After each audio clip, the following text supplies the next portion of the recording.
अभ्यास का महत्व। प्राचीन समय में विद्यार्थी गुरुकुल में रहकर ही पढ़ा करते थे। बच्चे को शिक्षा ग्रहण करने के लिए गुरुकुल में भेजा जाता था।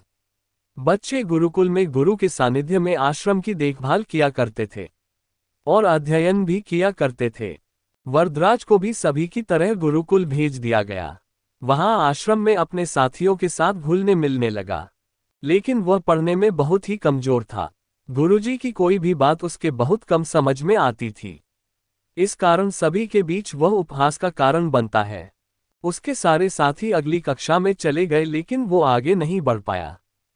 गुरुजी जी ने भी आखिर हार मानकर उसे बोला, बेटा वरदराज, मैंने सारे प्रयास करके देख लिए हैं।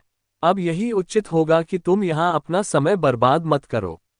अपने घर चले जाओ और घरवालों की काम में मदद करो।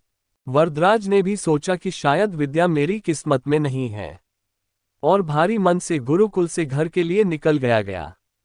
दोपहर का समय था। रास्ते में उसे प्यास लगने लगी। इधर उधर देखने पर उसने पाया कि थोड़ी दूर पर ही कुछ महिलाएं कुएं से पानी भर रही थी। वह कुएं के पास गया। वहां पत्थरों पर रस्सी के आने जाने से निशान बने हुए थे, तो उसने महिलाओं से पूछा, ये निशान आपने कैसे बनाए?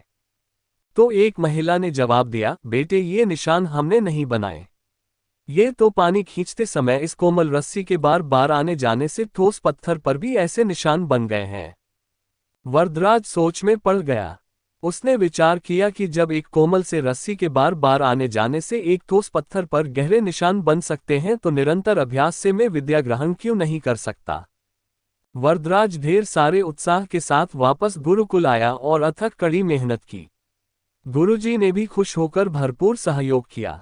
कुछ ही सालों बाद यही मंदबुद्धि बालक वरदराज आगे चलकर संस्कृत व्याकरण का महान विद्वान बना, जिसने लघु सिद्धांत कौमुदी, मध्य सिद्धांत कौमुदी, सार सिद्धांत कौमुदी, गीर्वाण पद्मंजरी की रचना की। शिक्षा। दोस्तों, अभ्यास की शक्ति का तो कहना ही क्या है। यह आपके हर सपने को पूरा करेगी। अभ्यास बहुत जरूरी है, चाहे वो खेल में हो या पढ़ाई में या किसी और चीज में।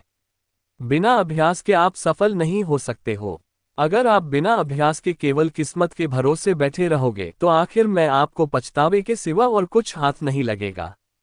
इसलिए अभ्यास के साथ धैर्य, परिश्रम और लगन रखकर आप अपनी मंजिल को पाने के लिए जुट जाए।